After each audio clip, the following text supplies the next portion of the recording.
Hi, I'm John, and welcome to my quarantine kitchen. You can tell from the fluorescent lighting that I'm currently in my apartment. Today I'm going to teach you how to make coconut chickpea curry. I know it sounds complicated, but I have a lot of hacks for some of the ingredients that might not be in your pantry. You will need a knife, a can opener, measuring spoons, and a vegetable peeler. 1 head of cauliflower, 2 red garnet sweet potatoes or yams, half of a yellow onion, 1 tablespoon each of paprika, garam masala, and turmeric, and a small amount of cayenne pepper if you desire. You will also need 1 square of yellow curry bouillon or 1 tablespoon baking curry powder. Coconut cream, I have 2 brands here. You can buy any brand you want, the cheaper the better, it's fine. I also have 2 brands of chickpeas, just to sort of give you a variety of what's out there. For the tomato paste, I'm actually using tomato sauce. You don't have to use paste, and you can use whatever kind of sauce you want. It can even have other herbs in it if that's what you have in your pantry. It'll just add some more flavor. For the oil, I like to use olive oil. It's better for you than using oil from nuts or seeds. You need garlic and ginger. I like to use these tubes. It saves a lot of time chopping up the garlic and ginger. If you do have a big ginger root that you need to chop up, don't use a knife to peel it, it's dangerous. Just use a spoon and rub the spoon against it. The first thing to do is make our spice blend. 1 tablespoon of garam masala. Garam masala is a blend, but you can substitute it with 1 part cumin and 1/4 part allspice. 1 tablespoon paprika, 1 tablespoon turmeric, 1 tablespoon curry powder or yellow curry bouillon. I'm using a half teaspoon of cayenne pepper because I like moderate spice. Next, we dice half an onion. First, cut off the top. Then make a shallow slit down the side to make peeling it easier. We are leaving the end with the roots intact because it provides structure, holding the onion together as we chop. After cutting it in half, you cut strips 1/4 inch thick. Then you turn the onion 90 degrees and chop. Onions can be slippery, but I found that this is the safest and easiest way to dice them. Pour about a tablespoon of oil in a pan, turn your stovetop to medium-high heat, and wait for the oil to simmer. Then we add a tablespoon of crushed garlic, followed by our diced half onion. Stir the garlic and onion so everything is evenly coated in oil. Then cover and wait for the onions to become translucent, a few minutes.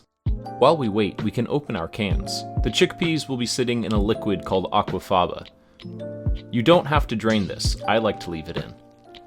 Now that the onions are ready, we add a teaspoon of minced ginger and our spice blend.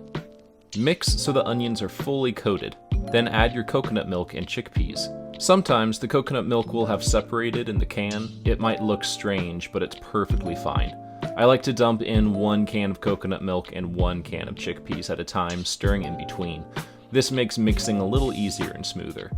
For the tomato sauce or paste, we are looking for about 1/8 cup. Add your 2 remaining cans and be sure to get all the coconut cream from inside the can. You don't want to waste any of that. Then we blend, scraping the bottom of the pan with our spatula as we stir until the sauce begins to simmer. This is also where I add some salt. I'm using about a half teaspoon, but you can start with less and work your way up. It will take a few minutes of stirring before we reach a simmer. Just be sure to keep scraping the bottom of the pan. Then we turn our burner down to low and simmer for about 30 minutes. This is the perfect opportunity to taste your sauce. You can decide whether you want to add pepper or perhaps more salt. I like my sauce on the watery side, so I'm going to cover my sauce while it simmers. For thicker sauce, leave uncovered. Preheat your oven to 400. To cut a cauliflower, simply split it in half, cut or tear off the leaves, and then I cut out the core, being sure to cut away from my hand. Just move whatever you are cutting into a position so that your knife is always traveling away from your body. From there, it's just a matter of tearing or cutting the cauliflower into bite-sized florets. Put it in a bowl and add 1 tablespoon of olive oil and 1/2 tablespoon of salt. If you're salt sensitive, use a teaspoon. Next is the turmeric. We are going to put in a full tablespoon. Fold gently until all the florets are evenly golden. Put onto an ungreased baking sheet and try not to drop any on the floor like I just did. Next is the red garnet sweet potatoes. Peel them first, again being sure to cut away from your body.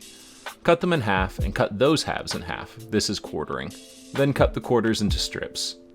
Turn those strips at a 90-degree angle and cut again. We want them to be on the small side so they cook quickly and evenly. They don't have to be even or perfect, and take your time. Sweet potatoes are very firm. I'm actually cutting very slowly and carefully.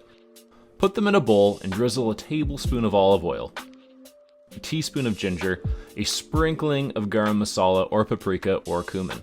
Any of those will work. I'm using a half tablespoon of salt, which is a lot.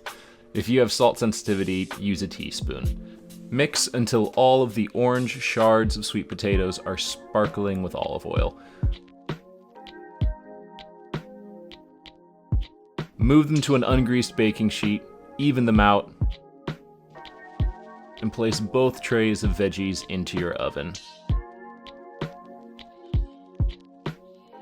Set the timer for 15 minutes and get your rice started.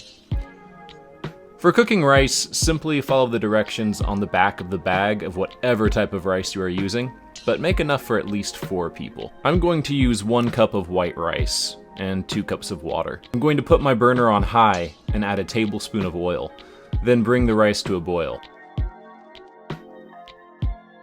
I turn my heat to low, and I cover. After 15 minutes, the cauliflower will likely still need another 5 minutes. If it's not fork tender, then take it out, stir the florets around, redistributing them to different hot spots on the pan, and place back in the oven for 5 minutes. The sweet potatoes should also be fork tender. If you cut them small enough, 15 minutes should be all they need. I like to add avocado and cilantro to garnish. Both these ingredients are optional. To cut an avocado, always do it on a board, no matter how tempting it might be to just hold it in the air. I like holding the avocado when I cut the flesh, which is why I'm using a very dull butter knife. If it breaks through the skin, it won't stab your palm. To cut cilantro, I roll a small amount into a ball and cut twice.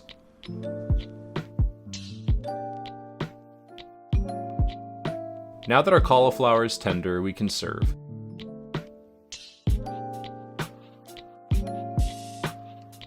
Again, this sauce is rather thin, and that's a personal preference. Simmering uncovered will allow it to thicken up. Just be sure to keep an eye on it.